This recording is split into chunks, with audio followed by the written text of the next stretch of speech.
ہم سب کی زندگی میں کوئی نہ کوئی ایسی عادت ضرور ہوتی ہے جس سے ہم جان چھڑانا چاہتے ہیں نا۔ کبھی کبھی تو یہ عادتیں اتنی پکی ہو جاتی ہیں کہ لگتا ہے اب ان سے نکلنا ناممکن ہے۔ آپ کے بتائے ہوئے ایک خاص روحانی عمل کو سمجھیں گے جو اس مشکل میں ہماری مدد کر سکتا ہے۔ آئیے دیکھتے ہیں کہ یہ کیا ہے اور یہ کیسے کام کرتا ہے۔ یہ بات بڑی گہری ہے کہ انسان اصل میں عادتوں کا ہی ایک مجموعہ ہے۔ اس کا مطلب یہ ہوا کہ ہماری شخصیت، ہماری کامیابیاں اور ہماری ناکامیاں، یہ سب ہماری چھوٹی چھوٹی روزمرہ کی عادتوں سے ہی بنتی ہیں۔ اور یہ ایک بہت پاورفل سوچ ہے، کیونکہ اس کا مطلب یہ بھی ہے کہ اگر ہم اپنی عادتیں بدل لیں تو ہم خود کو بدل سکتے ہیں۔ اچھا، اگر ہم اپنی زندگیوں پر ایک نظر ڈالیں تو ہم دیکھیں گے کہ یہ اچھے اور برے رویوں کا ایک مکسچر ہے۔ کچھ عادتیں ہیں جو ہمیں آگے بڑھاتی ہیں، جیسے روز ورزش کرنا یا کتاب پڑھنا، اور دوسری طرف کچھ عادتیں ہمیں پیچھے کی طرف کھینچتی ہیں۔ یہی جو بیلنس ہے یہی ہماری زندگی کی کہانی لکھتا ہے اور ہماری پہچان بناتا ہے۔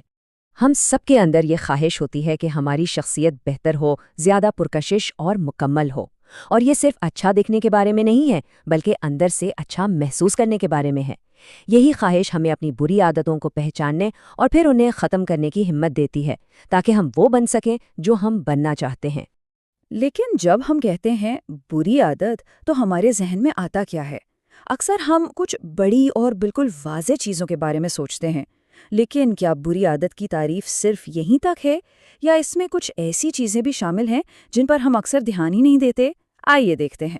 عام طور پر جب بھی کوئی بری عادتوں کا ذکر کرتا ہے تو فوراً ہمارے ذہن میں سگریٹ نوشی، جھوٹ بولنا یا اسی طرح کی بڑی بڑی برائیاں آتی ہیں۔ یہ وہ چیزیں ہیں جنہیں ہمارا معاشرہ بالکل صاف طور پر نقصان دہ سمجھتا ہے اور ان سے بچنے کو کہتا ہے۔ لیکن اصل دلچسپ بات یہ ہے کہ بری عادتوں کی تعریف اس سے کہیں زیادہ وسیع ہے۔ اس سلائیڈ پر دائیں طرف دیکھیے۔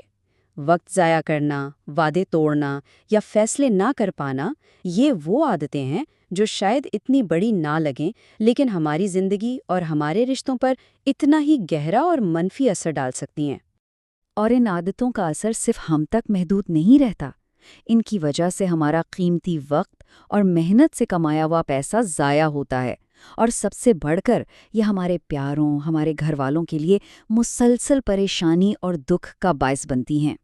یہ ایک لہر کی طرح ہے جو ایک شخص سے شروع ہو کر پورے خاندان کو اپنی لپیٹ میں لے لیتی ہے۔ تو سوال یہ ہے کہ اگر یہ عادتیں اتنی گہری اور نقصان دہ ہیں تو ان سے نمٹا کیسے جائے؟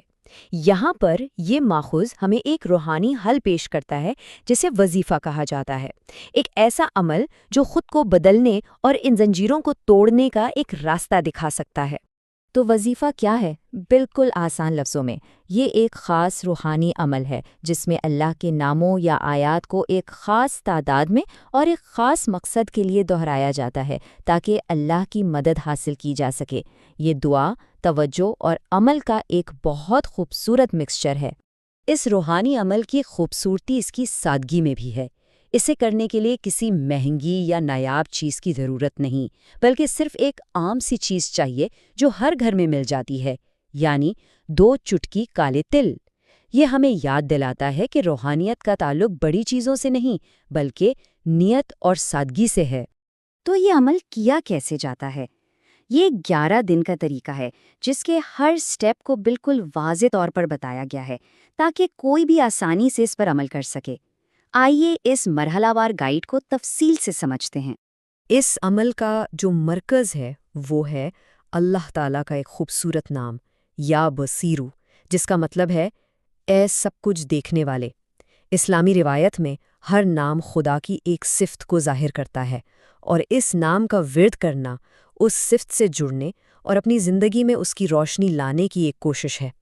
اس عمل میں مخصوص تعداد کی بہت اہمیت ہے۔ یا بصیرو کا ورد ٹھیک 302 مرتبہ کیا جانا ہے۔ روحانی اعمال میں اس طرح کی گنتی کو اکثر نیت اور توجہ کو ایک جگہ پر فوکس کرنے کا ایک طریقہ سمجھا جاتا ہے تاکہ ذہن ادھر ادھر نہ بھٹکے اور عمل پوری یکسوئی سے کیا جائے۔ جو مرکزی ورد ہے، اس سے پہلے اور بعد میں درود پاک یعنی نبی اکرم صلی اللہ علیہ وآلہ وسلم پر سلام اور رحمت بھیجی جاتی ہے۔ یہ اس عمل کو شروع اور ختم کرنے کے لیے ایک روحانی حصار کی طرح کام کرتا ہے جو برکت اور رحمت کا ماحول بناتا ہے اور دعا کی قبولیت کے امکانات کو بڑھاتا ہے۔ اور اس کی بھی ایک مخصوص تعداد ہے۔ مرکزی ورد سے پہلے 14 مرتبہ درود پاک پڑھا جاتا ہے اور ورد مکمل کرنے کے بعد پھر سے 14 مرتبہ پڑھا جاتا ہے۔ یہ اس عمل کی ساخت کو مکمل کرتا ہے اور اسے ایک منظم شکل دیتا ہے۔ تو آئیے ان تمام حصوں کو ایک ساتھ جوڑ کر دیکھتے ہیں۔ یہ 11 دن کا مکمل عمل ہے۔ آپ اپنی ہتھیلی پر تل رکھتے ہیں، درود پاک سے شروع کرتے ہیں، پھر یا بصیرو کا ورد 302 بار کرتے ہیں اور دوبارہ درود پاک پڑھتے ہیں، پھر تلوں پر دم کر کے اس کا ثواب بی بی فاطمہ سلام اللہ علیہا کو ہدیہ کرتے ہیں اور آخر میں انہیں چونٹیوں جیسی مخلوق کو صدقے کے طور پر دے دیتے ہیں۔ یہ ہر روز دہرایا جانے والا ایک مکمل روحانی سائیکل ہے۔ تو 11 دن تک اس عمل کو پوری لگن اور نیت سے کرنے کے بعد کیا ہوتا ہے؟